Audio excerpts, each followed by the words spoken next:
Muy bien, señoras y señores, muy buenos días.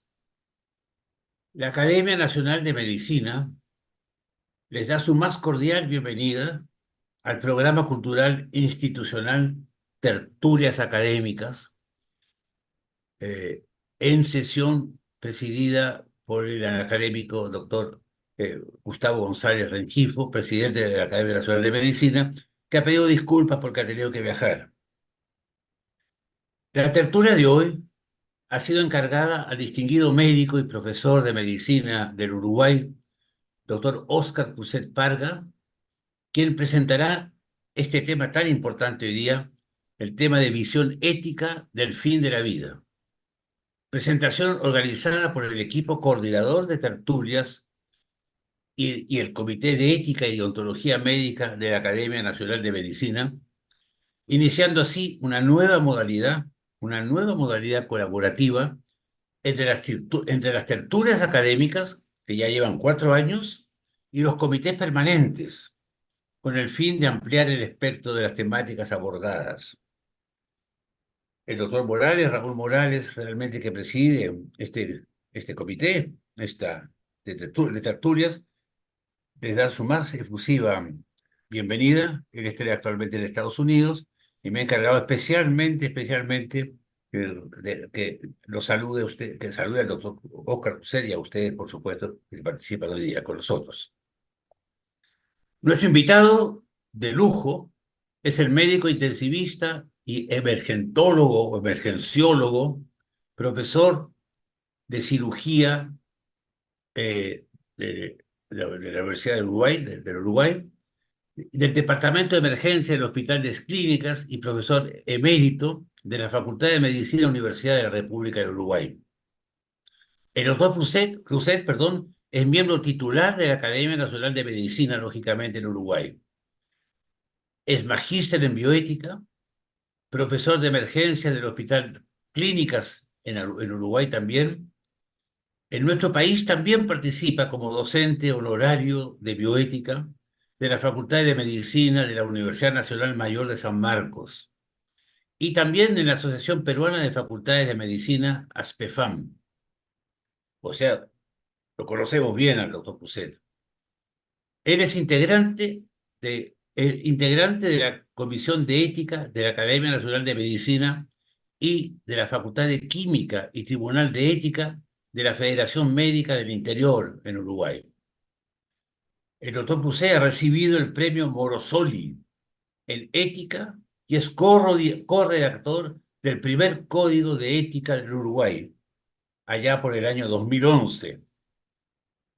Es también representante del Colegio Médico del Uruguay ante la Comisión de Salud de Diputados para la Ley de Eutanasia del Congreso de la República en Uruguay y de la Comisión Nacional de Bioética, a ese nivel también. Fue, asimismo, en su momento, presidente de la Red Latinoamericana de Medicina Centrada en la Persona en los años 2017 a 2021. Es, por lo tanto, un destacadísimo profesor, un destacadísimo representante de la bioética latinoamericana. El doctor Cruzet ha publicado más de 150 trabajos científicos y ha intervenido en 200 conferencias en cirugía, medicina intensiva, medicina centrada en la persona y bioética en varios países de nuestra región y fuera de ella también. La exposición del doctor Cruzet, que hoy día nos honra realmente con ella, se dará en 50 minutos y será seguida por un diálogo de 60 minutos. El moderador para esta segunda estación será el académico honorario doctor Alberto Perales, al cual le agradecemos por su participación permanente en nuestras tertulias. Muy bien, doctor Oscar Cruzet, es realmente un honor tenerlo esta noche, este día, no es noche, es día, Le y diga. le pedimos, todavía no es noche, y le pedimos, por favor, que comience con su exposición. Muchas gracias.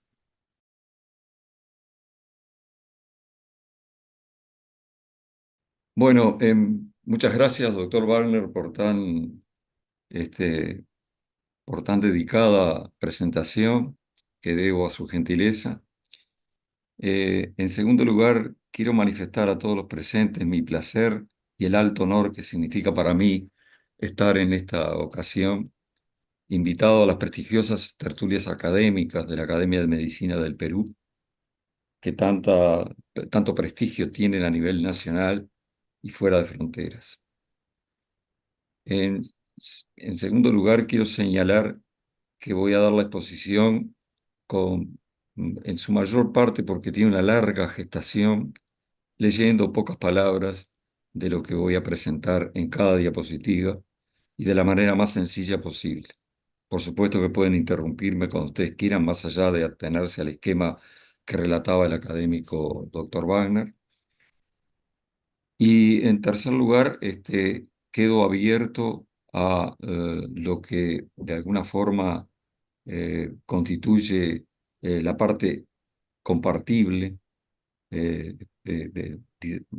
dialógica, de todos ustedes. Espero poder cumplir con el objetivo de las tertulias académicas. Cuando dice la Academia Nacional de Medicina trasciende como objetivo el ámbito médico y científico para constituirse en un espacio de discusión intelectual, un colectivo del pensamiento, signando la ruta trazada por los fundadores. Primera parte. La muerte desde una vertiente antropológica. El tema de la muerte es recurrente porque todos conocen las preguntas y nadie las respuestas. Para atrevernos a examinar el problema de la muerte, requiere adentrarse en el misterio de la condición humana y se necesita, por ende, para comenzar por interrogar al conjunto de nuestra cultura. Yo voy a hacer un corte de esa vasta cultura occidental, como cualquier otro válido, centrándome en algunos autores prevalentes. De la muerte hay que hablar durante la vida y no solo al final de ella. Acá hay un problema cultural y formativo extremadamente importante que nuestras facultades deben atender. Porque pensar sobre la muerte consiste en primera instancia repensar la propia vida. Porque la condición de ser humano implica admitir de pleno la posibilidad de no ser y prepararse para ello. Decía Michel de Montaigne en sus ensayos, filosofar es aprender a morir. La frase no es de él, pero se suele citar porque está referenciada en los magníficos ensayos que este pensador francés desarrolló. El riesgo, dicen los expertos en cuidados paliativos, es que si no hablamos ni sabemos qué es lo que nos va a ocurrir, la muerte puede transformarse en una mala experiencia, cuando no necesariamente debe ser así. Yo he sido testigo privilegiado de algunas muertes dulces, hechas en paz, en la cercanía de los seres queridos, que realmente constituyen modelos ejemplares a los que tenemos que aspirar. Por lo tanto, es necesario reflexionar sobre la muerte y a esa reflexión la conocemos con el nombre de tanatología. Cuando yo hice el pregrado de medicina en mi facultad, tanatología era un pequeño capítulo de medicina legal, donde se mostraban las muertes fetales por enfermedades congénitas. Pero tanatología es algo mucho más vasto, como está definido allí. En esta presentación, nuestro enfoque será hecho desde una ética cívica, pluralista y con la perspectiva de la medicina centrada en la persona. ¿Qué lecciones nos deja hoy día esta obligada reflexión tanatológica? En primer lugar, la muerte es imprescindible en el equilibrio del cosmos porque renueva la vida. Tu muerte es una de las partes del orden del universo, de la vida del mundo, decía Michel de Montaigne, ya citado. Es nuestra obligación morir, nos decía Begoña Román Maestre, profesora de filosofía en el curso de Magíster. Y ella en realidad quería decir que es nuestra obligación no oponernos a la muerte cuando la misma es inevitable, tanto seamos pacientes como médicos. Abundaremos después sobre este tema. Y por último, decía Simon Bauman, un pensador que todos conocen por el tema de la modernidad líquida, sin mortalidad no habría historia, no habría cultura, no habría humanidad. Con frecuencia, los sueños de los poetas son como un clarinete matinal. Anticipan los problemas que sobrevendrán durante el día. Y yo voy a seguir en parte un magnífico cuento de uno de mis autores favoritos, el escritor argentino Jorge Luis Borges, que se titula justamente El Inmortal. Ser inmortal es baladí, menos el hombre, decía Borges, todas las criaturas lo son, pues ignoran la muerte. Lo divino, lo terrible, lo incomprensible es saberse inmortal. El concepto del mundo como sistema de precisas compensaciones influyó en los inmortales. He mencionado las antiguas canteras que rompían los campos de la otra margen. Un hombre se despeñó en la más honda. No podía lastimarse ni morir, pero lo abrazaba la sed. Antes de que le arrojaran una cuerda, pasaron 70 años. Es que parece que el impulso o instinto ético intrínseco se origina desde la conciencia de nuestra propia finitud. La muerte o su alusión hace preciosos y patéticos a los hombres. Estos conmueven por su condición de fantasmas. Cada acto que ejecutan puede ser el último.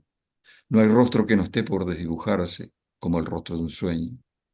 Todo entre los mortales tiene el valor de lo recuperable y de lo azaroso.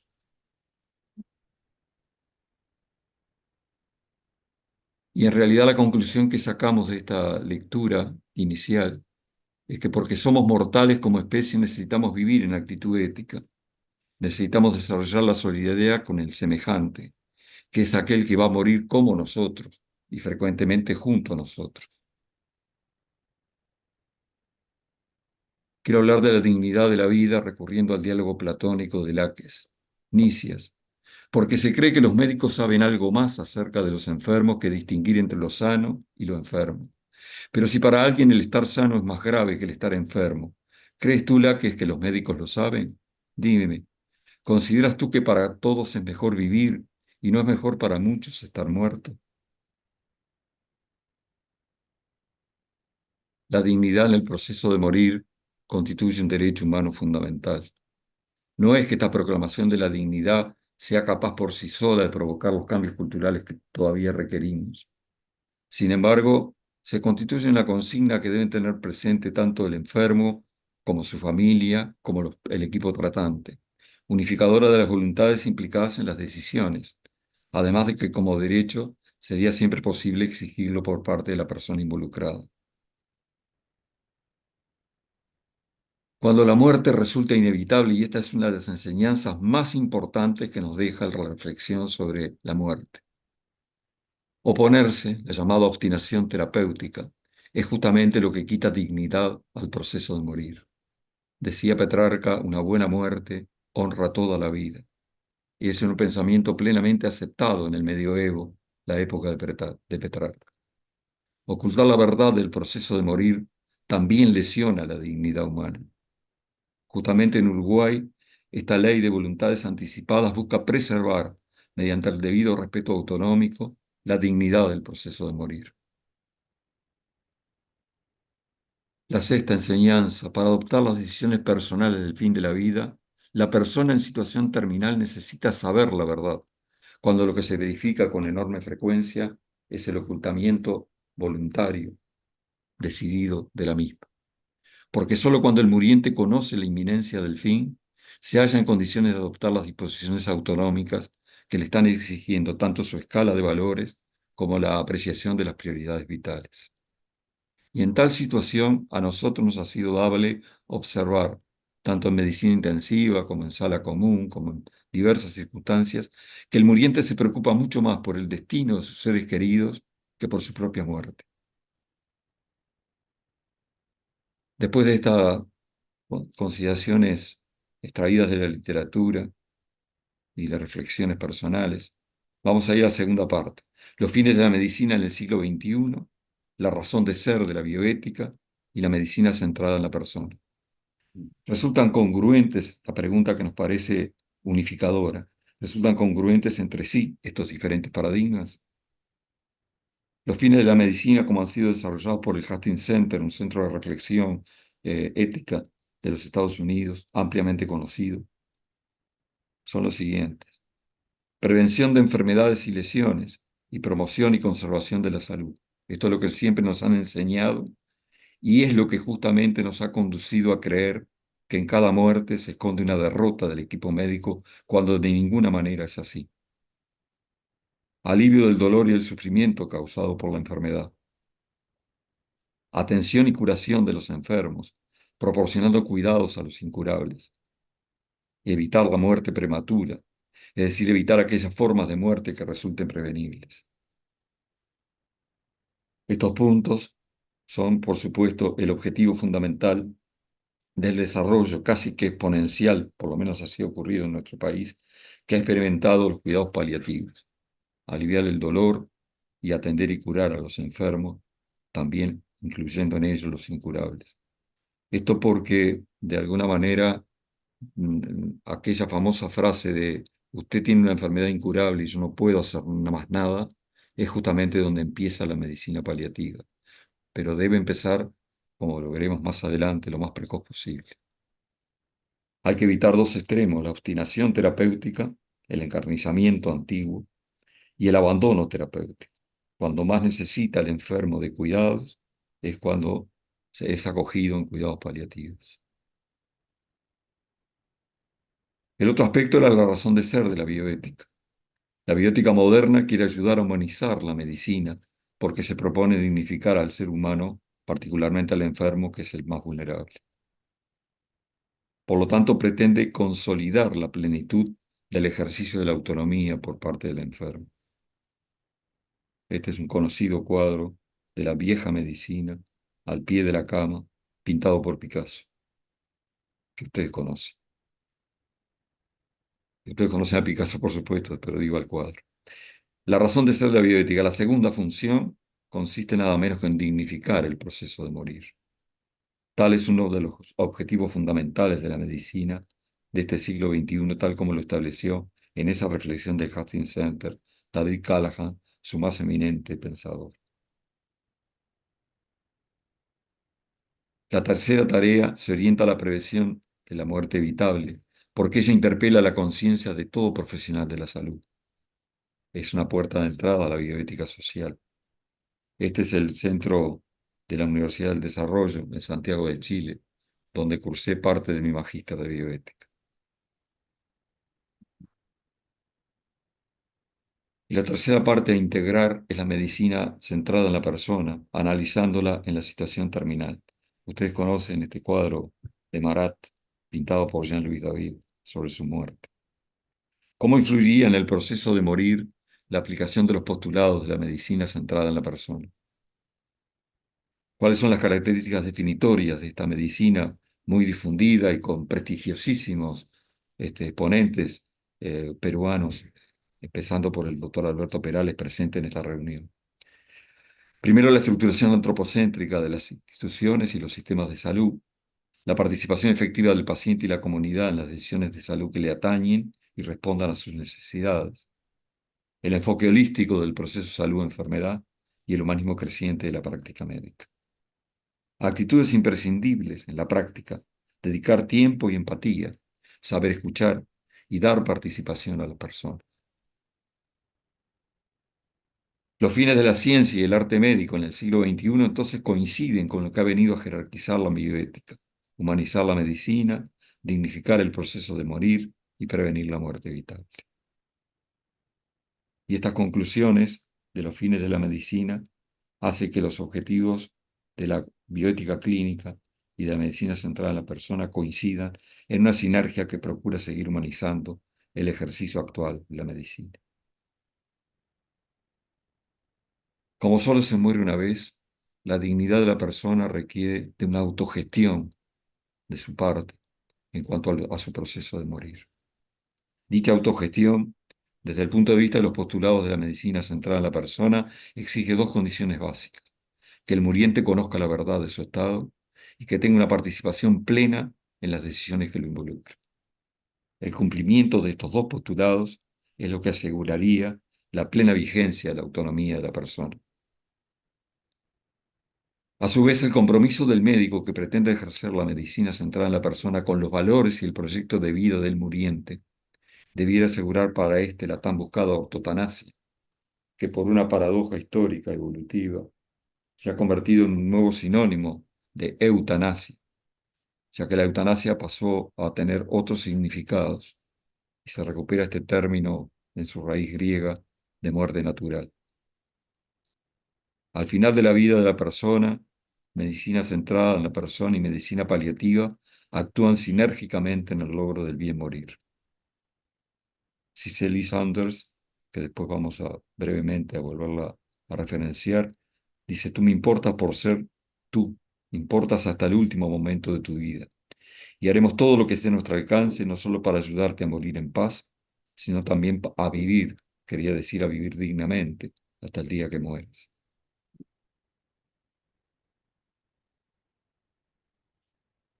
Eh, la cuarta parte son los fundamentos y dilemas éticos de la adecuación del esfuerzo terapéutico, que preferimos utilizar en lugar del término más difundido de limitación.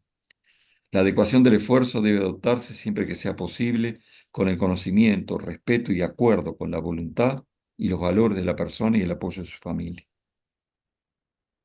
La decisión va a ser siempre, y mucho más acá que en el resto de la medicina, en incertidumbre.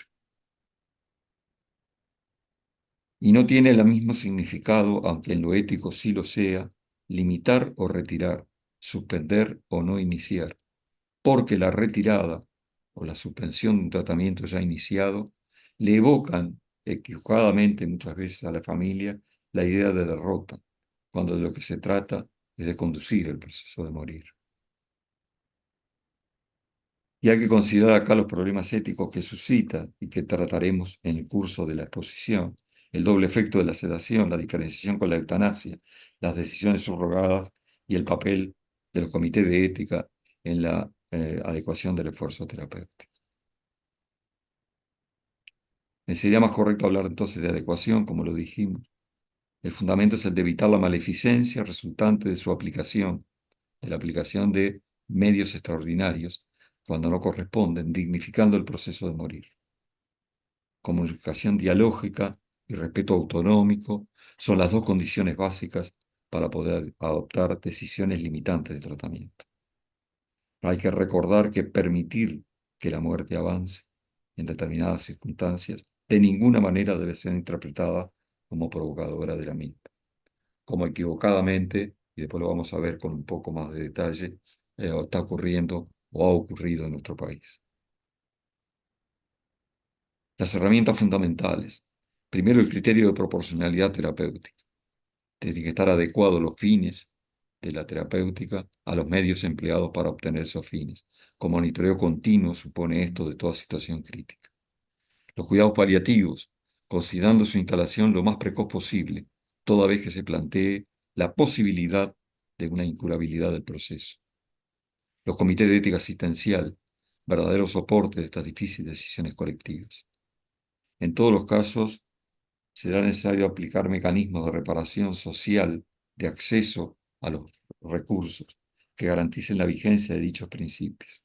El acceso a los recursos de medicina paliativa en nuestro país tienen claras limitaciones a medida que uno se aleja de la capital y por lo tanto, por mecanismos de reparación social me refiero a un nivel micro en el cual se le debe proporcionar al muriente el acceso a cuidados paliativos plenos. Dichas herramientas deben estar disponibles de manera permanente. Al preguntarnos si todo lo tecnológicamente posible resulta éticamente correcto, la previsible respuesta negativa impuso la difícil tarea de definir los límites. Y esta pregunta es la que hace avanzar muchas veces la clarificación de los dilemas éticos. Es el famoso imperativo tecnológico de Hans Jones.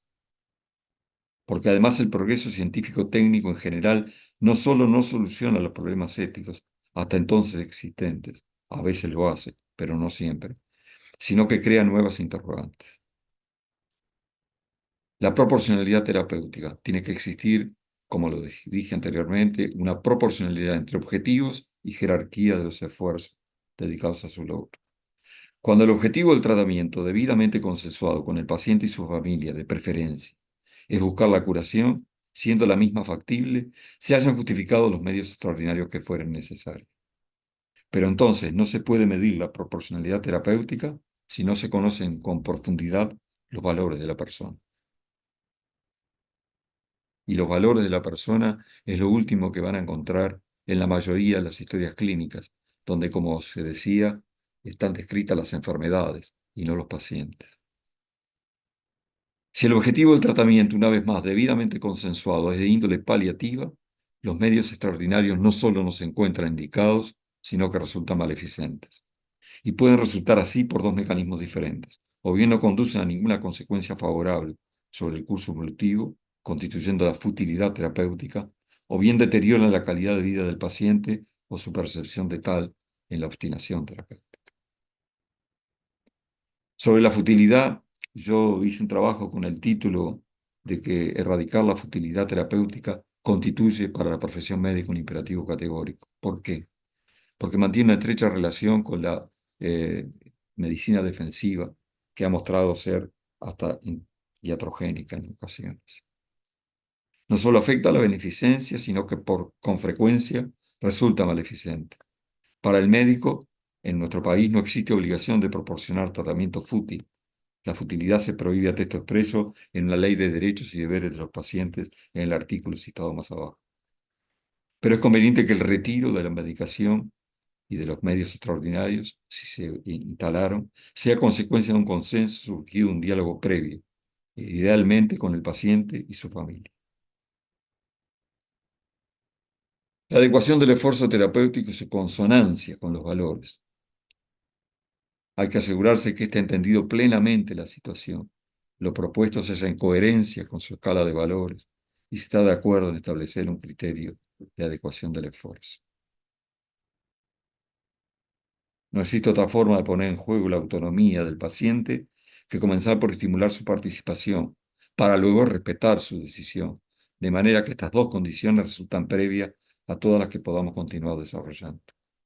Y por supuesto, se asume que la persona del paciente conoce la verdad. La planificación anticipada de decisiones ha llevado como propuesta, entendida como una variante prospectiva de la autonomía. Es lo que avanzando hacia adelante puedo llegar a encontrarme en situación de no ser capaz de administrar, de autogestionar mi proceso de muerte.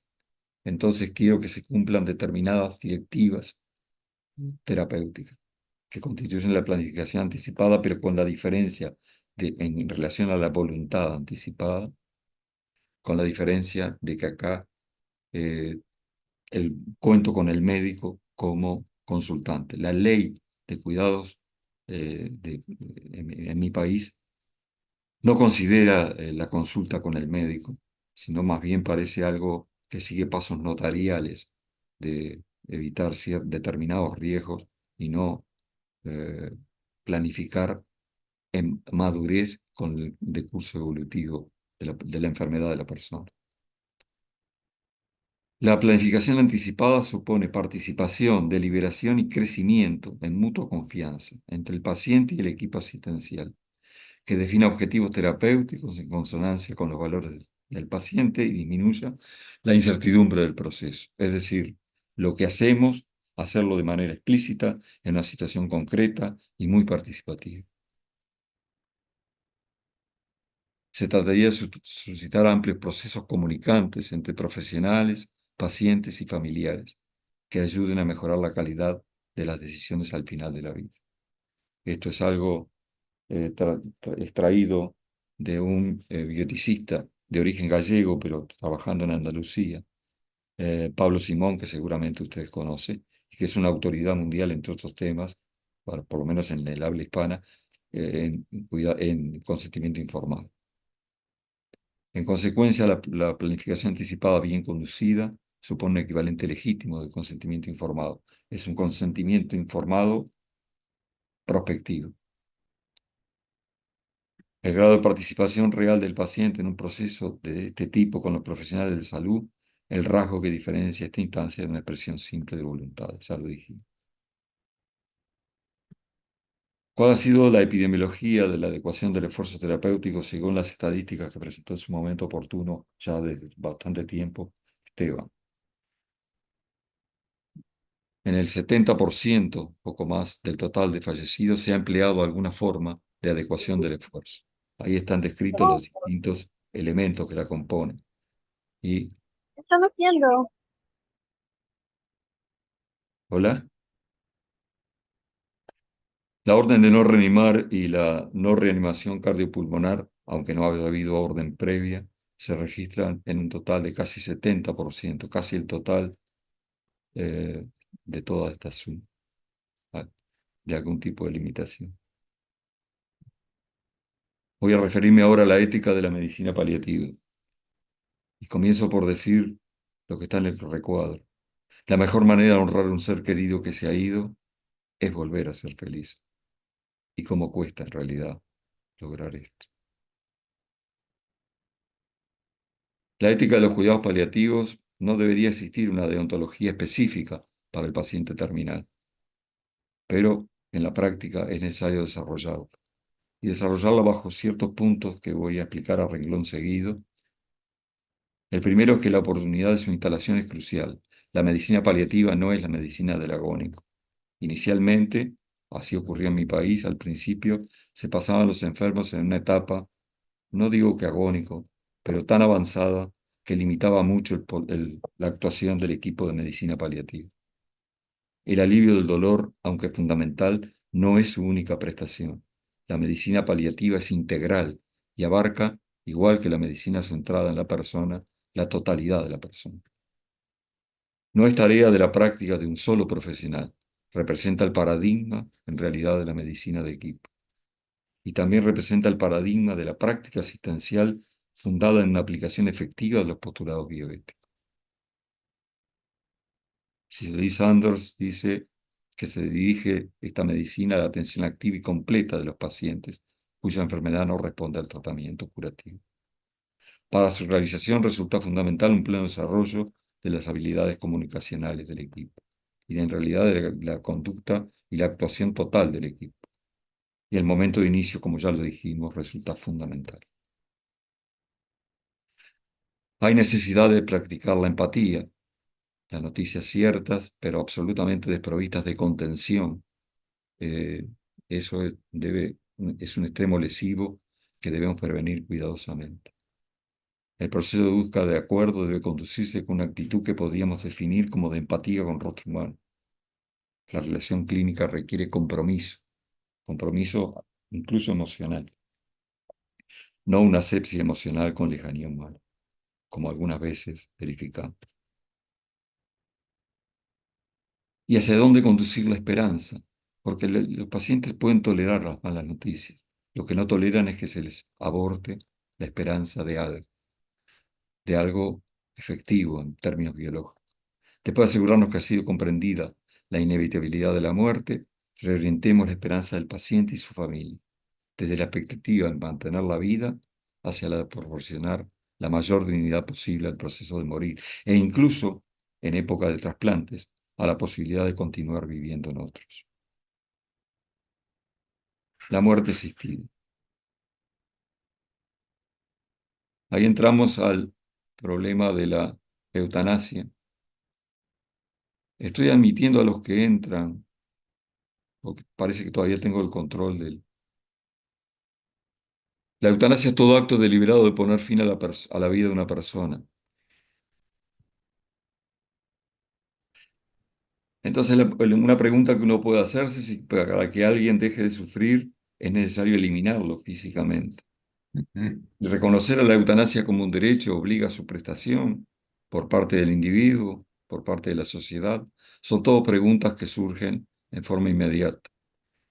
El debate de la eutanasia es sustancialmente, creo que podemos convenir sobre este punto, de carácter social.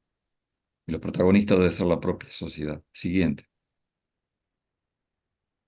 Sí.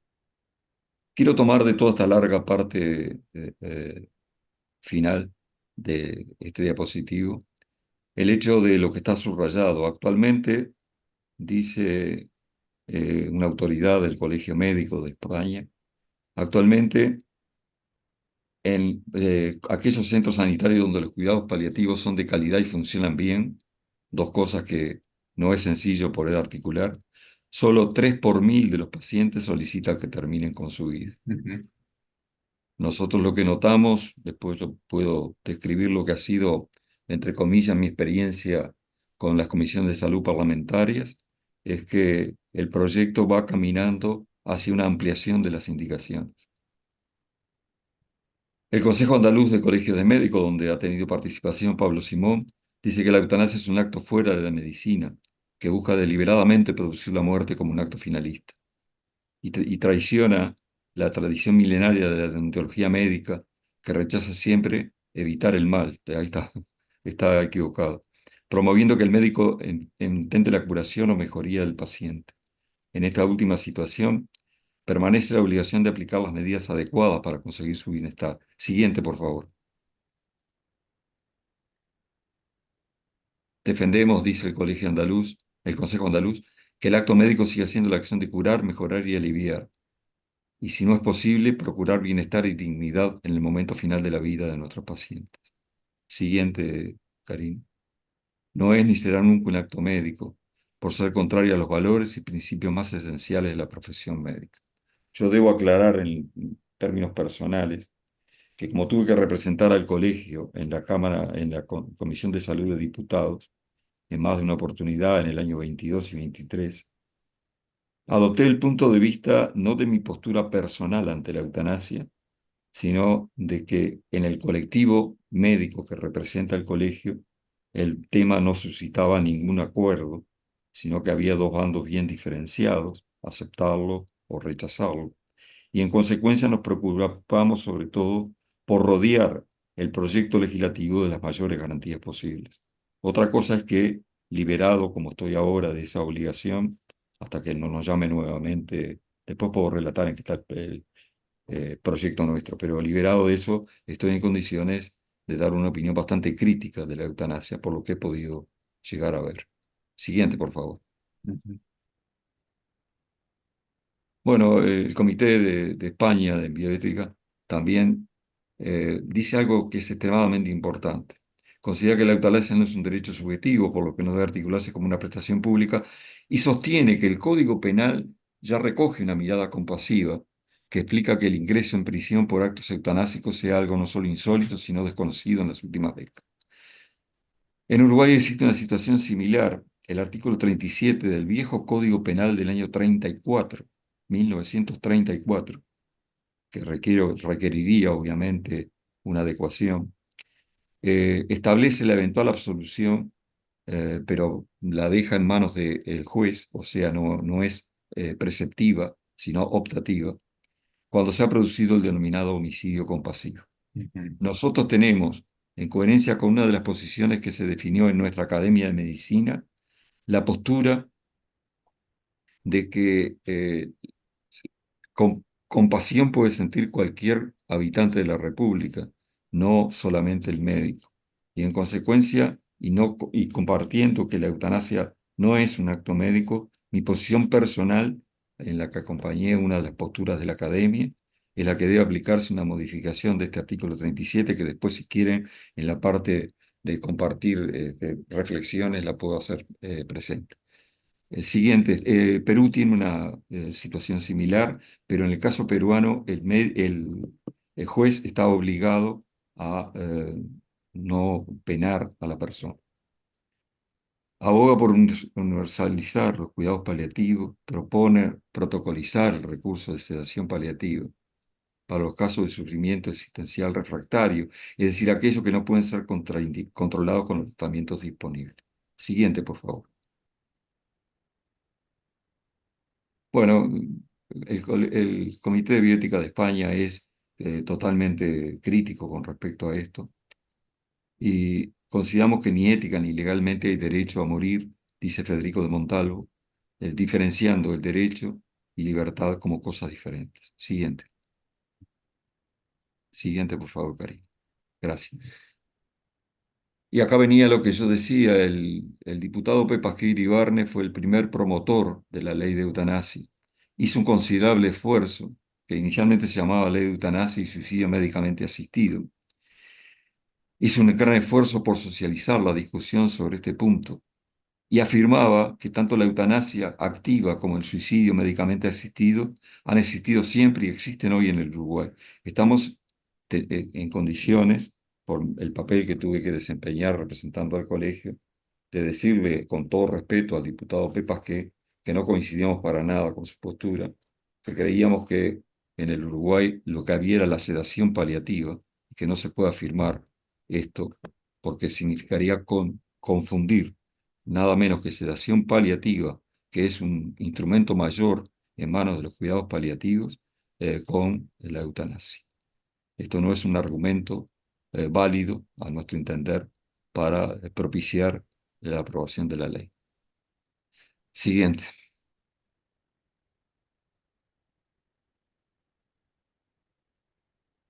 Bueno, el suicidio médicamente asistido.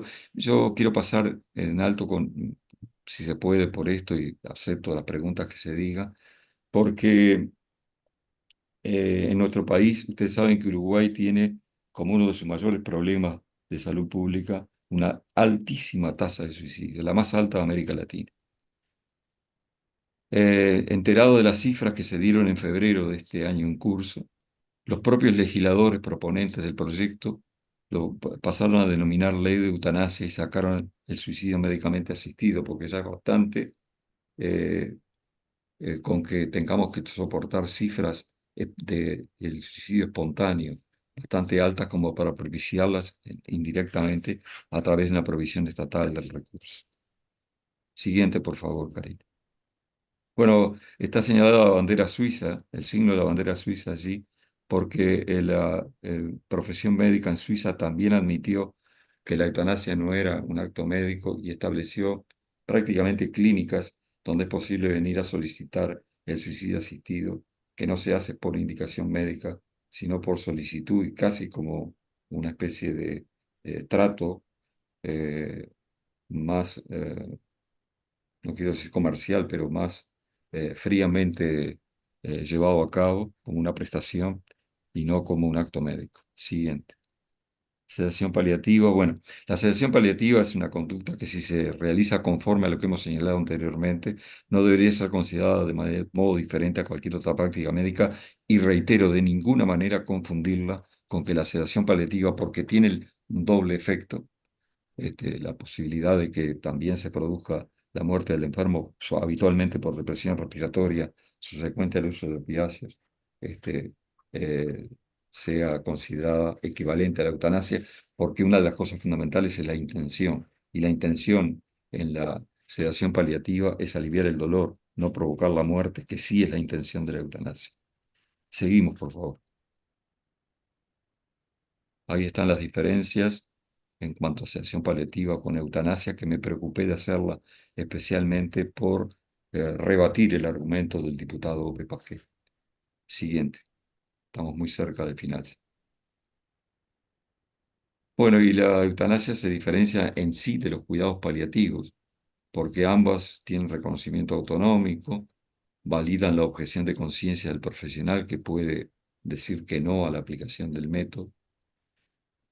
La información en la eutanasia es ausente, se atiende una petición del paciente, no tiene asesoramiento médico y no tiene por qué tener, fue algo que solicitamos al Parlamento de manera inoperante, le solicitamos que todo paciente que solicitara eutanasia estuviera bajo cuidados paliativos o haber respondido negativamente a la posibilidad de aplicarlos. No fue recogido en la legislación, todavía en proceso de aprobación. Y bueno, la validación ética del doble efecto no corresponde a la eutanasia, pero está reconocida en los cuidados paliativos y es un principio de proporcionalidad. Veo que hay una pregunta sobre el tema de la proporcionalidad referente a la situación de María Benito, la paciente peruana muy conocida por todos, que si quieren después lo discutimos. Siguiente. Bueno, de ahí subrayo el Código de Ética Médica en nuestro país es ley. Estamos en un proceso en el Colegio Médico tratando de cambiar esa situación, pero en definitiva, en el artículo 46 dice de manera muy austera La eutanasia activa, entendida como la acción u omisión que acelera la causa de la muerte de un paciente, es contraria a la ética de la profesión. Esto, en el actual proyecto que está en este momento en la Comisión de Salud de Senadores de mi país, fue abolido por la Comisión de Salud. Es decir, la Comisión de Salud entendió que era necesario abolir este artículo porque, eh, por supuesto, colisionaba con la ley de eutanasia, pero este es un artículo que fue parte de un código de ética médica que comenzó a elaborar la profesión médica, así que hay conflicto hasta de la procedencia, no del Parlamento para hacer esto, porque lo puede hacer, sino de la procedencia hasta ética de la medida tomada por el Parlamento, hasta ahora. Siguiente. Bueno, las conclusiones primarias. Pretende este sistema de principios morales pretende constituirse un resguardo de los valores éticos implicados en el fin de la vida. Debería articular a su vez cualquier proyecto normativo atinente a la muerte digna de un ser humano. Proporciona a las personas la garantía del respeto de sus derechos humanos, que es lo que se respalda con la plena vigencia de los derechos, la dignidad intrínseca del ser humano. Siguiente. Siguiente, vaya pasando una tras otra. Siguiente, siga. Muchas gracias. Pido mil disculpas por las irregularidades, por los problemas que hubo y la detención durante gran parte de la exposición y quedo a las órdenes de ustedes ampliamente a las preguntas que quieran hacer.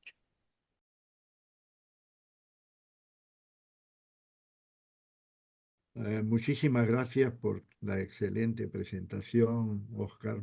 Eh, Realmente llena de satisfacción y de conocimientos, todo lo que has abreviadamente expuesto, ¿no? Sabemos que tu pericia en estos temas está realmente más allá de una sola conferencia. Bueno, vamos a pedir a los presentes que quisieran participar en la discusión, que primero soliciten la palabra. Yo tengo anotado ya a dos personas que la han solicitado, el doctor Lambert en primer lugar y el doctor Picoaga en segundo lugar. Necesitamos un tercero para hacer la primera Alberto, yo ronda de también. preguntas, Yo, el doctor yo. Wagner. Muy bien. Entonces, doctor Lambert, por favor, tiene usted la palabra. Sí, buenos días. Primero que nada, felicitar a todos por la reunión, la exposición del doctor también y toda la Academia Nacional de Medicina. Yo tenía aquí dos preguntas que había puesto en el chat y que las puedo decir, digamos, en forma verbal. Por favor. Primero es esto de el transhumanismo, porque el transhumanismo tiene un anhelo de vida eterna en este mundo. Y están trabajando muchísimo sobre la vida eterna. Hemos tenido reuniones con los transhumanistas aquí en el Perú y ellos traen expositores y están verdaderamente emocionados con el tener vida eterna. Que se saque la mente, se lleve a un ordenador y que se pueda vivir no solamente sin sufrimiento físico, sin enfermedades, sino también poder lograr la vida eterna acá en este mundo. Esa es la primera pregunta. La segunda pregunta es sobre el caso de María Benito, que es una paciente que tenía esclerosis lateral amiotrófica y que se le quitó el respirador. Esto del respirador, yo no tengo casos, no conozco casos, pero yo supongo que el respirador no era un respirador muy complejo para estos casos. Son, digamos, algunas máscaras y algunas ayudas, ¿no?, que tienen de aire. Y me pregunto siempre, a pesar de que nosotros lo vimos como una adecuación terapéutica, en este caso, si verdaderamente no fue un caso eutanásico, que le quite yo ese respirador, que no es un gran respirador de UCI, ¿no?, sino que es un respirador que la ayuda a ella en su cama, digamos, en su casa, quitarle el respirador, sino fue un acto verdaderamente eutanásico, ¿no? En vez de la adecuación terapéutica. Muchas gracias. Muchas gracias a usted por sus preguntas, doctor Lambert. Comenzamos por la primera. ¿Qué opino del transhumanismo y sobre todo qué opino o qué visión puedo llegar a desarrollar después de estas reflexiones sobre el intento humano de la vida eterna? Como decía alguien, darle a una especie que no sabe qué hacer los domingos de tarde, cuando está lluvioso. La posibilidad de la eternidad parece a veces una paradoja. Pero en definitiva, quiero enganchar con lo que hacía referencia del Hastings Center y de David Callahan. Callahan se motivó para ir a buscar los fines de la medicina en que en su país había una investigación muy fuerte con provisión de enorme cantidad de recursos económicos, humanos y de todo tipo, en poder extender la acción de la telomerasa, aquella que cuando realizan las células la mitosis se va cortando progresivamente, aunque hasta llegar a un momento en que la reparación celular se dificulta extraordinariamente. Y David Callahan hizo toda una serie de reflexiones mostrando que la medicina tenía que colocarse de alguna manera con una postura crítica sobre la supuesta eternidad de la vida humana. Y yo traté de fundamentar que entendía, y este es un tema seguramente que también divide aguas y seguramente en el cual lo más que podemos hacer los humanos es compartir los argumentos de ambas partes y tratar de entenderlo más que resolver la cuestión que no tiene en sí misma resolución. Eh, Cuando llegué a plantear que la muerte era necesaria para renovar la vida y el hecho de que dedicar esfuerzos a esto en cualquier país, y más un país de la riqueza de Estados Unidos, significa derivar de otras fuentes donde era seguramente mucho más productivo. Pero Callahan llevó la reflexión a establecer, bueno, estos son los fines de la medicina, no es prolongar la vida hasta hacerla eterna. Y yo comparto ese punto de vista, de manera que no me parece adecuado, no me parece bien conducido en el sentido de coherente con hasta con cierta inevitabilidad natural el estar luchando para lograr la eternidad. Otra cosa es luchar para una vida en condiciones, para una vida digna, pero la vida eterna no la concibo como ni adecuada ni probable para el ser humano. Eh, Como le decía el doctor Lambert, esto es simplemente una opinión y me quedo en ella porque no es posible avanzar en la demostración objetiva de ningún argumento que pueda darle mayor peso a una postura u otra.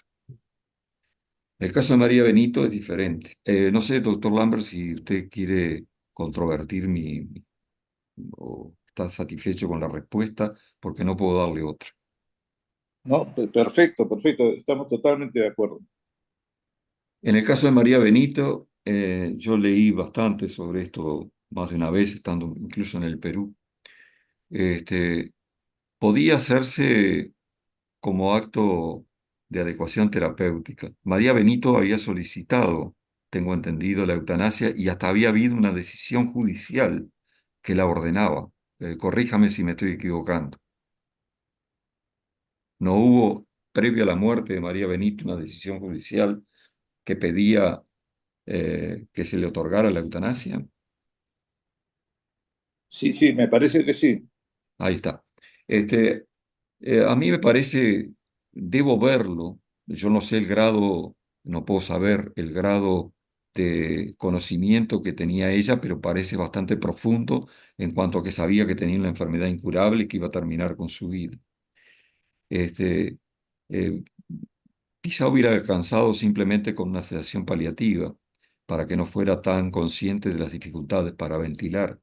Pero el retiro del ventilador le da una situación bastante compleja. María Benito seguramente, como todos los de esclerosis lateral amiotrófica, no tenía dolor, pero hubiera sido bueno poderla sacar en ambiente. Seguramente también eso estaba previsto. No quiero menospreciar en lo más mínimo la adecuada actuación del equipo asistencial. Me parece a mí que acá se procuró posiblemente eh, llegar al final previsto e inevitable de una manera que no hiciera, que no prolongara demasiado la agonía. Me parece que la retirada del ventilador tuvo esa finalidad. Quiero entenderlo así. Ignoro las circunstancias concretas, pero perfectamente pueden cuadrarse dentro de una adecuación terapéutica. Lamentablemente, el retiro del ventilador en el paciente con esta enfermedad equivale, cuanto se ha vuelto dependiente de él, a una decisión que tiene caracteres de eutanasia. Pero para mí, si le tuviera que contestar ante su pregunta, diría que más me parece un acto de adecuación terapéutica. Y Muy también le bien. pregunto si le parece adecuada la respuesta o quiere contraponer algún elemento más. Sí, no, muchísimas gracias por la respuesta. Nosotros discutimos mucho este caso y al final llegamos a esta conclusión, no solamente aquí, sino en la parte internacional. Digamos, estuvo mucho el doctor Tudela en el Observatorio de Valencia, de la Universidad Católica de Valencia, y hubo mucha discusión. Al final se pensó que era un acto de adecuación terapéutica más que un acto eutanásico. Lo que a Sí, mí yo lo entiendo. después me No, venía lo la entendí así. duda. A mí después lo que me venía la duda es eso, ¿no? Que el respirador verdaderamente al que nosotros estamos acostumbrados a evaluar y que sabemos que son muchas veces instrumentos desproporcionados, un respirador que solamente da un poquito de aire y que no es tan complejo ni complicado, me asaltó, o sea, me viene la duda si verdaderamente el extirpárselo, el quitárselo, que era algo que ella y los familiares pedían, hubiese sido un acto eutanásico realmente. Pero nada, Muchas, sí, la discusión amplia que tuvimos llegó, digamos, a la conclusión de que fue una adecuación terapéutica más que un acto eutanásico. muchas gracias, doctor Lambert. Pasamos ahora al doctor Picoaga.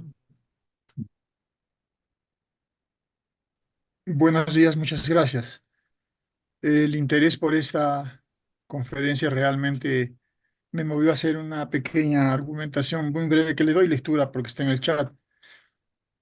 Ah, Estimado doctor, una charla muy reflexiva. En el pasado, la gente moría en su casa, con sus seres queridos, con sus prendas personales, con atención religiosa, sabían que iban a morir, con facilidades y libertad para tomar las decisiones más convenientes.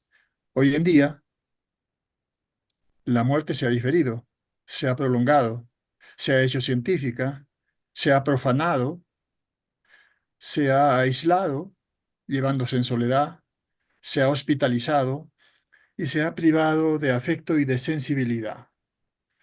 Un documento que se llama el Testamento Vital, que circula en algunos lados y que he tenido ocasión de leerlo también en esta ciudad de Arequipa para algunos pacientes, puede contener los deseos del paciente al respecto. ¿Qué comentario puede hacernos al respecto, estimado doctor? Muchas gracias. Gracias por la pregunta. En realidad, nosotros hacemos el acento, incluso para recuperar, usted la fundamentación de su pregunta sostiene o caracteriza el proceso de deshumanización de la muerte que se ha ido produciendo. Nosotros creemos que hay que recuperar ese sentido, que para eso están los equipos de paliativos, que para eso está la planificación anticipada de decisiones, que también podría ser considerado un testamento vital. Este, y nos hemos preocupado de subrayar siempre que hemos tenido la oportunidad de la precocidad de hacer entrar a un equipo que de alguna forma conozca los valores del paciente. Vuelvo a insistir en esto porque realmente tengo la idea, leo muchísimas más historias clínicas que historias de pacientes. Los deseos del paciente, los valores que el paciente considera relevantes, rara vez están registrados en las historias clínicas. Y eso nos parece que es fundamental para condicionar de alguna forma una respuesta médica, una respuesta del equipo que se adecue a los valores del paciente. Entonces, me parece que el testamento vital, que pues, lo puede contener perfectamente esos deseos, siempre que no sean rígidos, que tengan la posibilidad de modificarse con las circunstancias cuando el paciente lo considera adecuado, o el subrogante, porque muchas veces tenemos que enfrentarnos al subrogante, puesto que el paciente ha perdido la autonomía, considera adecuado. Entonces, me parece que el testamento vital puede ser un instrumento muy útil junto con estos otros que he citado, para poder tener una recuperación de la muerte como acto humano y no simplemente como algo desprovisto de ese contenido fundamental que hace que morir sea una experiencia que debe darse la oportunidad a cada uno que pueda ordenar aquellos deseos que le harían a él sentirse digno en su avance al proceso de morir. Así que estoy totalmente de acuerdo. Muchas gracias, doctor Cluset. Doctor Wagner, Sí, muy buenas tardes, muy buenos días, gracias Alberto. Bueno, felicitar al doctor Crucer por su magnífica conferencia, realmente ha tocado puntos absolutamente fundamentales y nos ha aclarado muchísimas cosas. Yo quisiera referirme a algunos temas conceptuales fundamentalmente, conceptuales que me parecen que podría aclararse o que deberían aclararse para estar un poco de acuerdo todos. El primero es el tema de la agonía. ¿No? Siempre se consideró que la agonía ya era el final de la vida, donde ya no había nada, absolutamente nada que hacer. O sea, estábamos ya totalmente derrotados. Pero nos olvidamos quizás de dónde viene el término agonía. Agone en griego significa lucha, combate, pero también significa obra, acción, construcción, como el agonista, antagonista, ¿no? El agonista es el que construye, el antagonista es el que, digamos, se opone. O sea, hoy hay una cierta teoría, una nueva teoría, por así decirlo, sobre la agonía, como un periodo de reconstrucción de vida.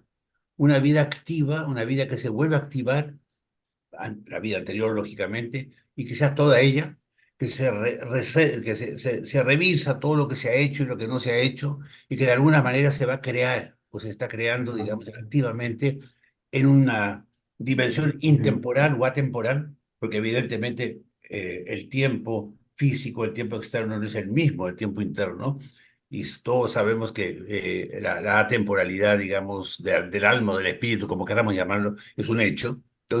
Entonces, esa agonía, ese proceso agónico de construcción, de relación, de querer reconstruir, de querer, digamos, actuar, ¿no? Aunque a veces no se puede lograr, lógicamente, nos señala que posiblemente esa última parte de la vida es muy valiosa también, es muy valiosa y que muchas veces la discriminamos o la dejamos aparte, ¿no? Eh, eh, Ese es un tema que yo que quisiera, digamos, de alguna manera, que pudiéramos estar más o menos aclarado, por decirlo de alguna forma. El otro tema es el tema del dolor.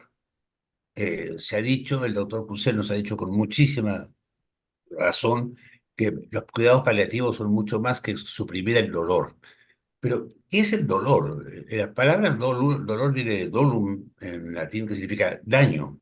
O sea, el dolor no solamente es un daño, es un daño que se produce a cualquier nivel. No solamente ese dolor físico que llamamos normalmente dolor, ¿no? Sino que hay un daño general de todo, tanto físico como psíquico, como moral, como axiológico incluso, ¿no? Una serie de síntomas que son realmente muy dolorosos, o sea, muy dañosos, muy dañinos, perdón. Igual que el dolo en derecho, cuando uno habla de dolo, habla de daño en derecho, ¿no? En el lenguaje jurídico. Entonces, este tema justamente de los cuidados paliativos van contra, o sea, son para suprimir cualquier tipo de daño y todo daño que pueda producirse en cualquier nivel y de cualquier forma, y no solamente un dolor absolutamente físico, totalmente físico, o incluso dolor moral, entre comillas, ¿no? Que también es un daño, de diferente tipo de daño, pero que siempre entran dentro de la categoría del dolor.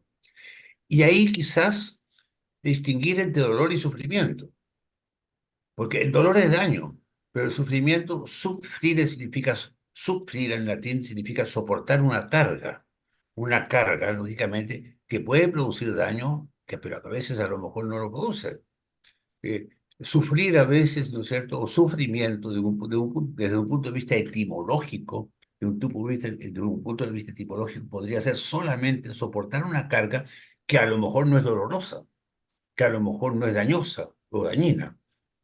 Por ejemplo, de forma muy práctica, el embarazo es es una carga, pero no produce sufrimiento, no produce dolor, perdón. Al contrario, es sufrir, lógicamente, se sufre positivamente, adecuadamente, felizmente, una carga que es, lógicamente, maravillosa después del nacimiento. Entonces, quizás de alguna manera modificar un poco nuestro concepto de dolor o de los dolores y también del sufrimiento, porque podría haber pues una carga que tenemos nosotros en el momento de morir que nos hace, no sé si felices, pero por lo menos tranquilos, ¿no? Y que podríamos catalogarla que podríamos catalogarla como sufrimiento. Quería un poco estos temas conceptuales sobre la agonía y el dolor que me parecen importantes, ¿no? Me parecen importantes poder, digamos, catalogarlas bien. Muchas gracias, doctor Cuset. No, gracias a usted, doctor Wagner, por las preguntas. No son fáciles de contestar, pero procuraré hacerlo. En primer lugar, el tema de la agonía. La agonía como instantes finales o tiempo final que precede a la muerte. Es claro que lo que nos hemos preocupado a lo largo de la exposición es de que las condiciones que rodean ese proceso agónico sean aquellas que el paciente pensó para sí mismo, que el paciente quiere para sí mismo, y rodeados de un intenso componente emocional y humano, un rostro humano del personal que atiende al paciente que está en proceso de morir, resulta absolutamente fundamental. Hoy en día, a lo que hemos llegado más lejos en este cuidado del muriente, ha sido con los cuidados paliativos, por lo cual defendemos su aplicación y a lo largo de todo el proceso de discusión parlamentaria, como un dato secundario pero importante, a lo largo de la discusión parlamentaria defendimos que los cuidados paliativos debían estar universalizados y llegar a todos los rincones del país, cosa que no ocurre actualmente, por lo menos en mi país. Llegar con igual calidad de prestación para poder pensar en imponer algo que va a ser la excepción. El Parlamento se dedicó durante un tiempo prolongado a discutir la medida excepcional cuando la medida que más frecuentemente se iba a recurrir, que era el cuidado paliativo, no estaba legislado y mucho menos universalizado. Pero entonces, el conjunto de condiciones que rodeen el acto final previo a la muerte debe ser aquellas que el paciente expresó como deseo, con quién quiere estar acompañado, eh, qué disposiciones tiene él para con su familia. Todo eso resulta extremadamente importante y es lo que hemos tratado de resumir en un concepto en sí mismo quizás semánticamente discutible, pero que me parece inobjetable como realidad, que es este, eh, las condiciones reales en las que estoy transitando o pasando mi proceso de muerte. Yo creo que todos de alguna manera hemos admirado el trabajo de los cuidados paliativos y nos parece que están proporcionando todavía un grupo muy pequeño de enfermos, todavía hay muchas circunstancias que escapan al, eh, a la llegada y a la accesibilidad a los cuidados paliativos, pero que progresivamente se van corrigiendo. Por lo menos yo lo he vivido de esta manera. Y está bien lo que usted dice, el proceso de la agonía integra el proceso de morir y es un momento de vida también. Es un momento de vida muy peculiar, pero que de alguna forma tenemos que tratar de dotar del mejor rostro humano posible.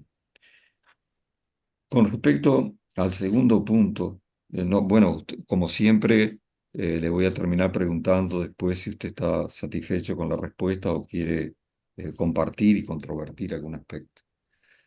Con respecto al dolor físico y el dolor moral, está clarísimo, lo mostramos en el curso de la exposición. Perdonen que me refiera siempre a la exposición en primer término, porque De alguna manera fue con lo que intenté dar respuesta a los múltiples problemas que la reflexión sobre este tema me fue llevando. Pero en definitiva, si un número muy pequeño de enfermos no podemos controlar el dolor físico, pero queda el dolor moral, bueno, quizás sea también porque la persistencia del dolor físico como indicación de la imposibilidad de tratarlo ya no es válida. Si hay alguien que está muriendo con un dolor físico intolerable, lo más probable es que no hayamos podido ser eficaces en algo que sí podemos paliar adecuadamente. Otra cosa es el dolor moral y otra cosa es, como lo señalaba muy acertadamente el doctor Wagner, el sufrimiento. Coincidimos con su diferenciación entre ambas situaciones.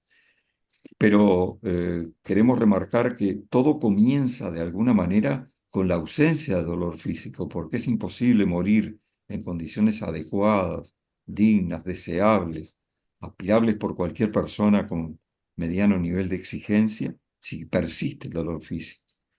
Ahora, suponiendo que no persiste, queda sufrimiento, sí, queda mucho sufrimiento moral. El caso más claro de sufrimiento moral que tenemos es el que proporcionan los enfermos cuadriplégicos, pero como los enfermos cuadriplégicos lo han mostrado, siempre se cita dos ejemplos: el del paciente español que pidió la eutanasia o el suicidio asistido finalmente porque había quedado cuadripléjico, y el de Stephen Hawking, que vivió gran parte de su vida con una existencia casi prácticamente de cuadripléjico, pero feliz de poder estar reflexionando sobre los problemas de la física. Así que acá hay un componente individual muy difícil de apreciar, pero que es necesario valorar en su adecuada importancia para saber cuándo atender este componente del dolor moral.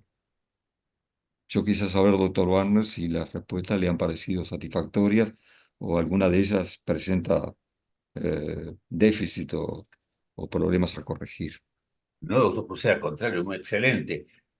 Nuestra experiencia personal, nosotros los médicos viejos como yo, ¿no? Que tenemos muchos años de trabajar, hacer medicina, hemos podido ver que realmente algunos pacientes, no sé si todos, pero algunos pacientes un poco antes de morir, o sea, ya estando en proceso agónico, o sea, ese proceso agónico, esa agonía que, como decíamos, puede ser un periodo muy valioso de la vida del paciente, muy valioso, ese paciente adquiere un poco antes de su definitiva desaparición, por así decirlo, de la desaparición de la vida, una gran lucidez, como Sí, un gran destello de la vida, como si la vida lanzara su último destello, y entonces se vuelve tremendamente lúcido, cambia su estado, su estado mental, su estado físico, se acuerda de cosas bonitas, habla del pasado, habla de sus hijos, habla de lo que ha hecho, fue feliz, y la familia dice, uy, qué maravilla, está mejorando. Y no mejora porque al día siguiente se muere, ¿no?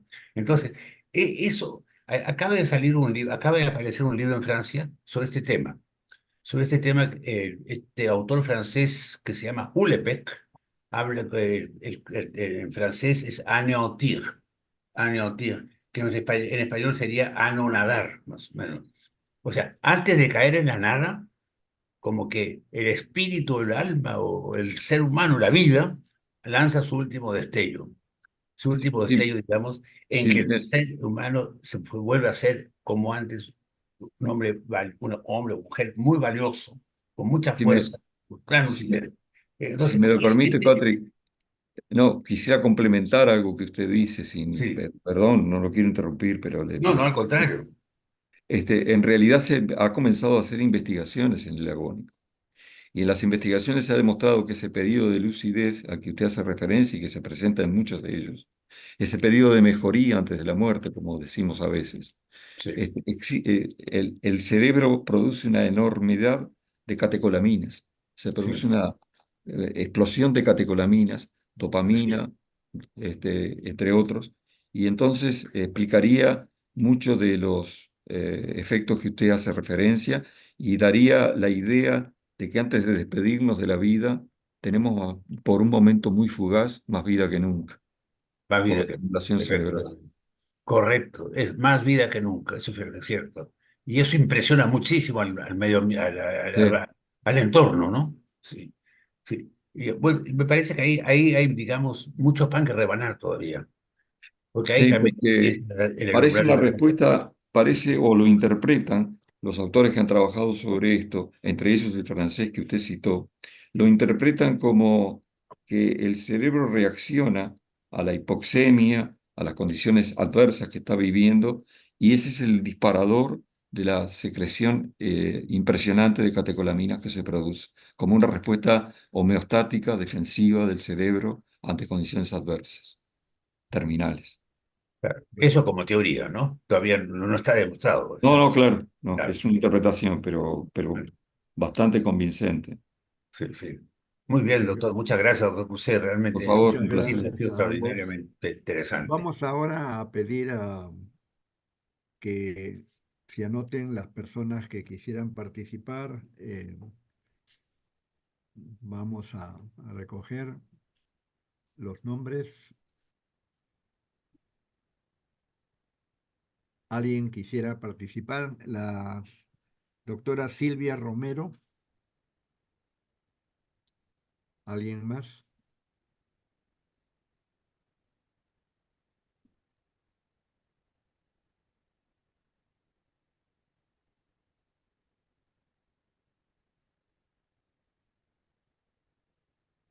Doctor Mendoza, ¿pedí usted la palabra?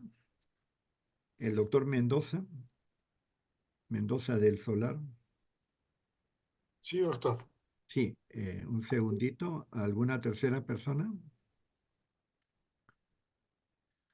Muy bien. Vamos a dar la palabra entonces a la doctora Silvia Romero.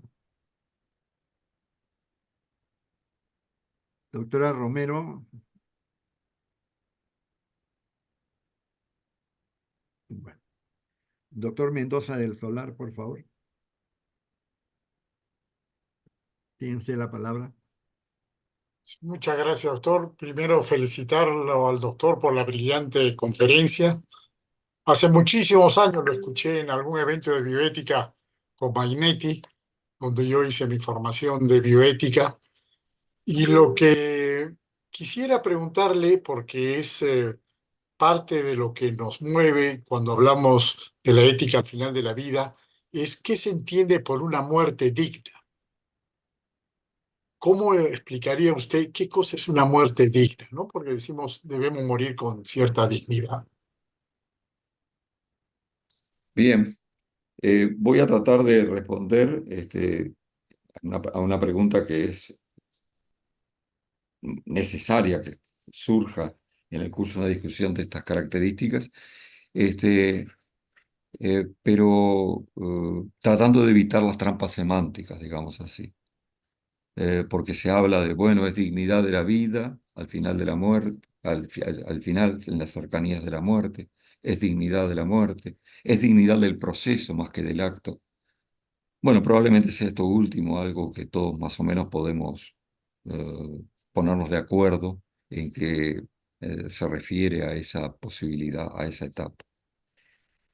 En realidad, por dignidad entendemos, y yo traté de remarcarlo en lo posible, cómo querría cada persona vivir su proceso de morir, vivir sus etapas finales, qué disposiciones o qué cosas querrían que se produjeran en su entorno afectivo, emocional, íntimo, que se produjeran, de qué manera querría ser recordado, con qué cosas quiere saldar cuentas.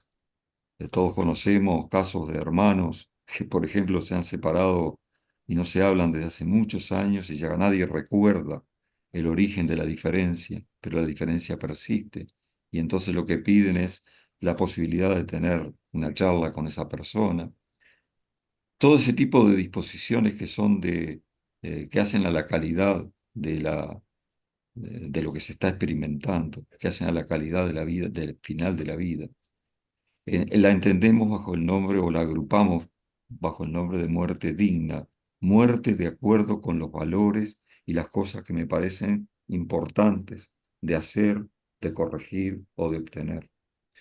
Y parecería que cada ser humano tiene al respecto alguna opinión formada, por lo menos la va formando en esos momentos finales, y tiene derecho a solicitarla, que se habilite todo lo necesario para tenerla lo más cumplimentada posible. Es la manera que se me ocurriría contestarle, doctor, con todo la... usted querría de repente eh, que yo diferenciara otras situaciones, pero en definitiva me parece que es este conjunto de valores que la persona quiere ver en la realidad, quiere ver en la vida, los que configuran esa dignidad del proceso de morir. Lo que queda claro, lo que tenemos muy en cuenta todos, es qué cosas no la integran, qué cosas debemos evitar. Y entonces lo hemos agrupado a esas cosas que debemos evitar acá en la reunión de hoy bajo el rubro de obstinación terapéutica. Pero evitarla constituye un primer paso hacia la obtención de esa dignidad, pero resulta fundamental atender a lo que el enfermo desea, pide, solicita en esos últimos momentos, que son siempre cosas de orden altamente espiritual. No sé, doctor, si la respuesta le parece insatisfactoria, por favor, dígamelo, porque es la No, respuesta al personal. contrario, muy completa y muy interesante.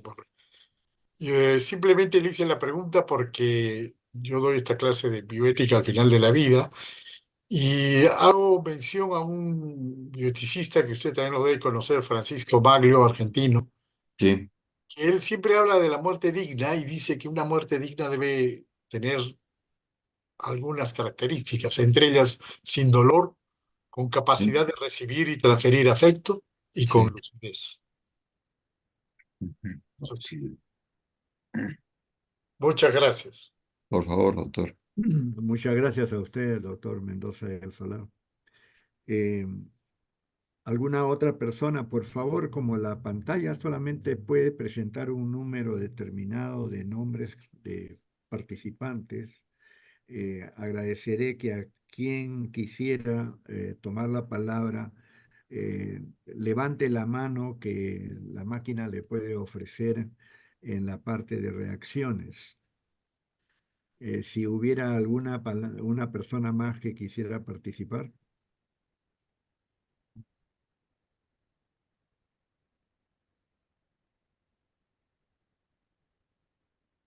Tenemos aquí presentes algunos eticistas. El doctor Manuel Izaguirre.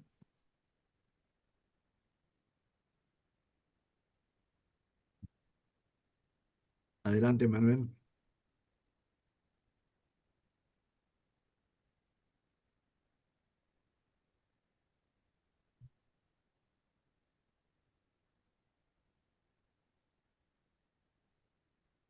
Bueno, eh,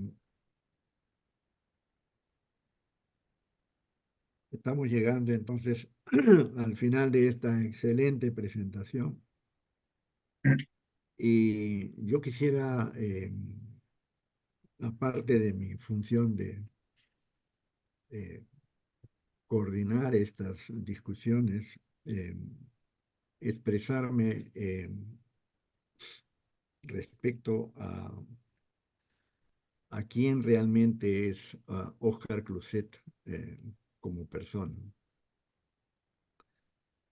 Previo a eso, quería señalar también una experiencia muy frecuente en realidad por aquellas personas que han podido sobrevivir a situaciones de altísimo peligro de morir.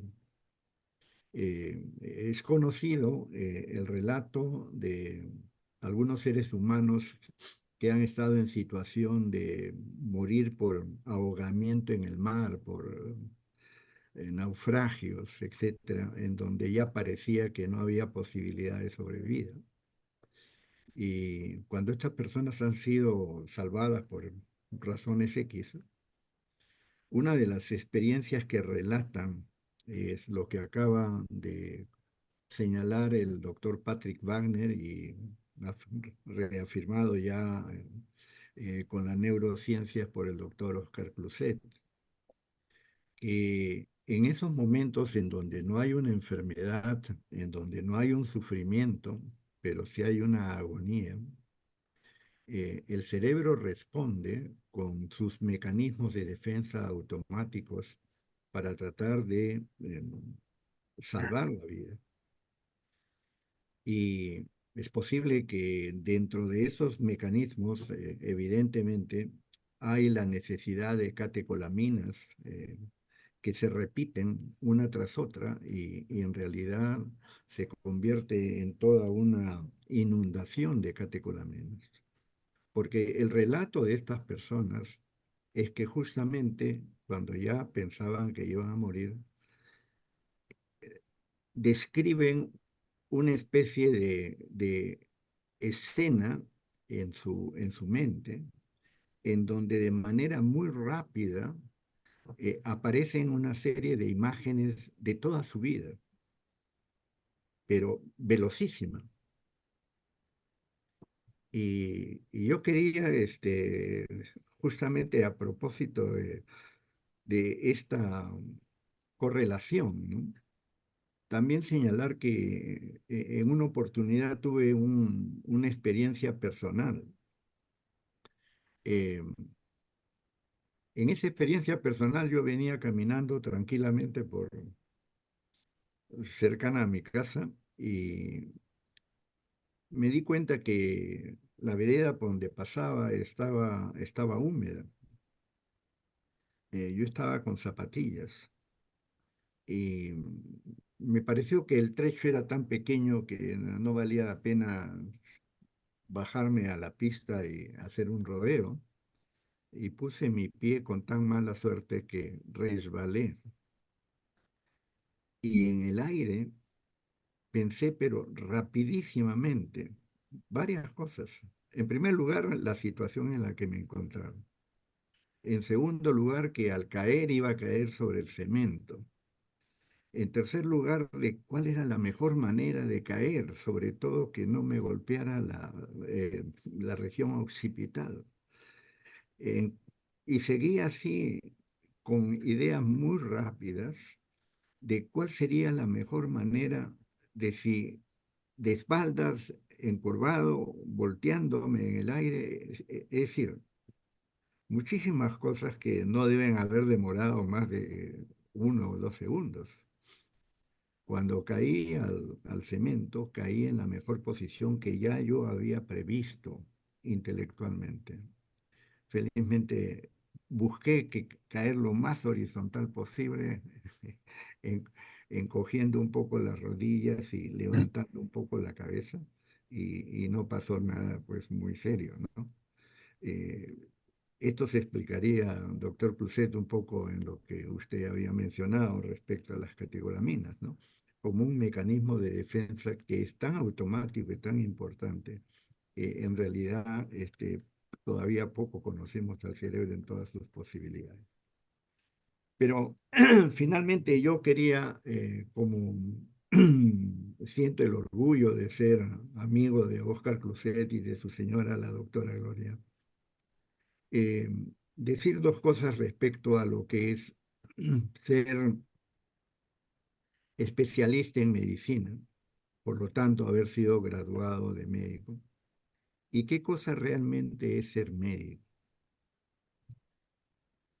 Una persona puede haber estudiado medicina por diversas razones y tener conocimientos muy amplios, inclusive ser una persona de referencia científica por sus conocimientos, y sin embargo vivir la medicina desde un punto de vista quizás un poco distante. Pero el verdadero médico se caracteriza por tener una vocación que hace de su trabajo médico un verdadero sacerdocio. Recuerden ustedes que la medicina fue en una oportunidad reputada de tan altos niveles valóricos que por lo menos en la antigua Grecia se consideraba que aquel que era médico era inimputable porque era imposible pensar que un médico pudiera cometer un delito. Eso se viene perdiendo en la actualidad. pero quedan médicos que son verdaderos ejemplos. Y cuando uno encuentra un médico verdadero, encuentra lo que también uno nota característicamente en la verdadera vocación médica. El verdadero médico siente una pasión por la medicina. Y el doctor Oscar Cluzet, que si bien es cierto empezó su carrera médica en una especialidad, es actualmente un eticista de renombre y un verdadero referente en toda América Latina en este tipo de problemas. Pero lo que yo quería rescatar, y posiblemente ustedes lo han sentido en su presentación, es la pasión que él pone en su trabajo, en donde el humanismo y la ciencia médica se conjugan en esa descripción que él ha hecho de medicina centrada en la persona. Cuando uno encuentra a un médico de esa talla, uno no puede menos que sentir realmente una enorme confianza en quién es esa persona.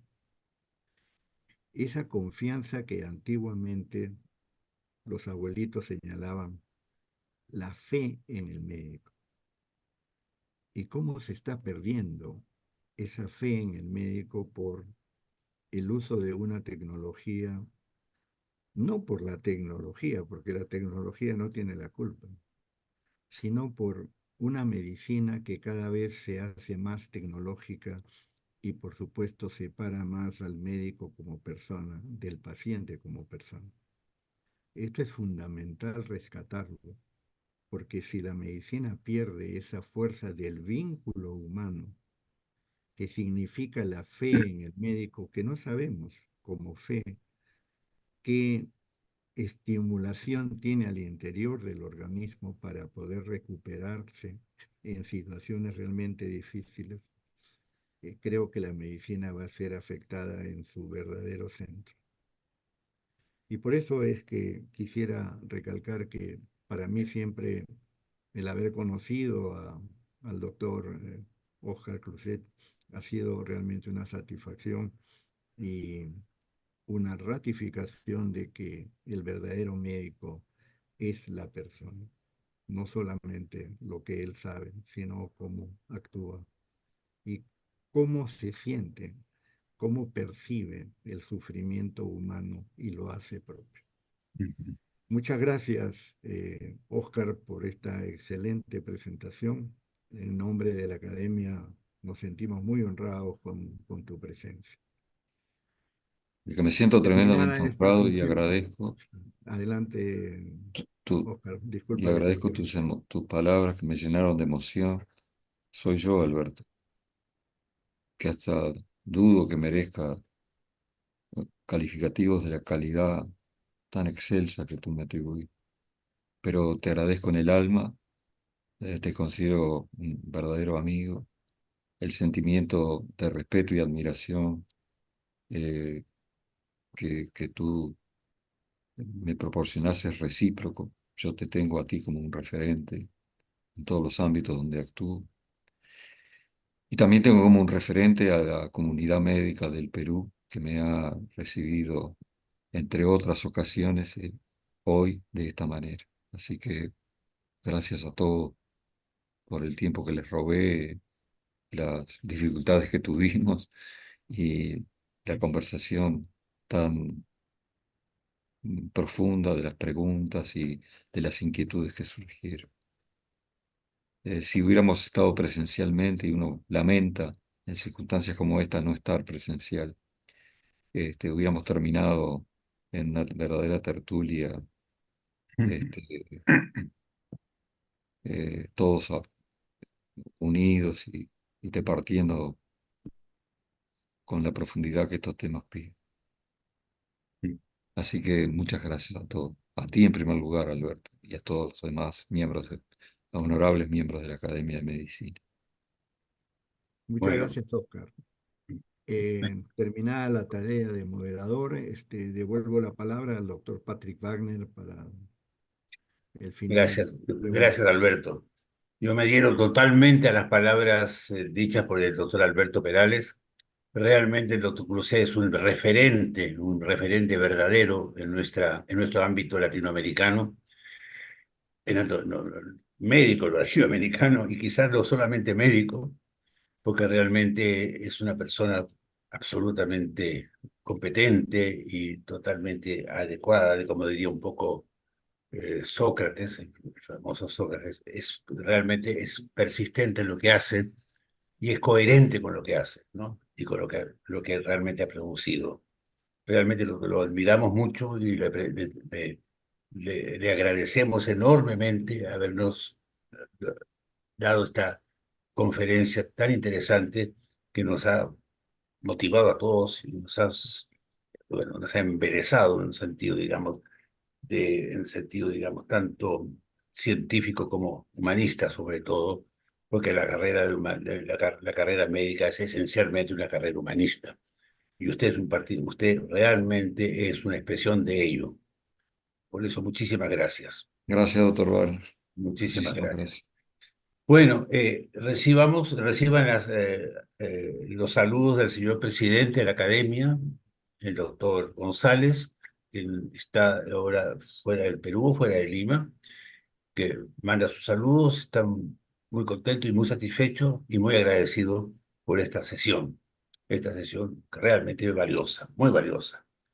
Y aprovechar el tiempo, aprovechar el momento para decirle que tenemos una próxima tertulia el día 28 de septiembre, porque las tertulias, como dijimos al comienzo, un poco han cambiado. En este momento ahora estamos en conexión con los comités permanentes para poder coordinar con la parte, digamos, médica propiamente tal, los comités, digamos, de la academia, con las tertulias, y de tal manera hacer un link, un enlace entre ambas, y por lo tanto, de alguna manera, no sé si decir mejorar, pero de alguna manera adecuar las tertulias, digamos, al momento, digamos, que estamos viviendo en la academia, ¿no?